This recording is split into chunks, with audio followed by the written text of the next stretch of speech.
కట్టమంచి రామలింగారెడ్డి గారు అని పెద్ద ఆయన, పెద్ద మంచి ప్రముఖ స్వాతంత్ర సమరయోధుడు, మీ అందరికి తెలుసు బాగా.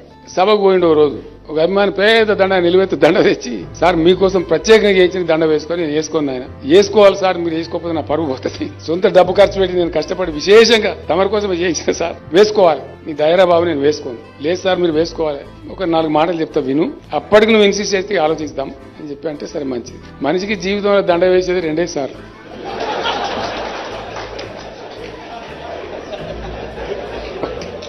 అంతే కదా. ఒకటి పెళ్లి జరిగినప్పుడు, నేను స్వతంత్ర పోరాటాలు పోయినా కాబట్టి పెళ్లి చేసుకునే తీరిక లేకపోయింది, బ్రహ్మచారి ఉండిపోయినా కాబట్టి పెళ్లి దండకు నేను అర్హుని కాదు. నంబర్ 1. నంబర్ 2 ఏంటంటే చనిపోతే వేయాల.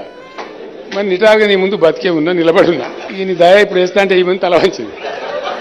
పాప మా అభిమాని 2 కాళ్ళు మొక్కిస్తారు, నేను మంచి పాఠం నేర్చుకునే రోజు మళ్ళీ ఈ తప్పు చేయ సార్ నేను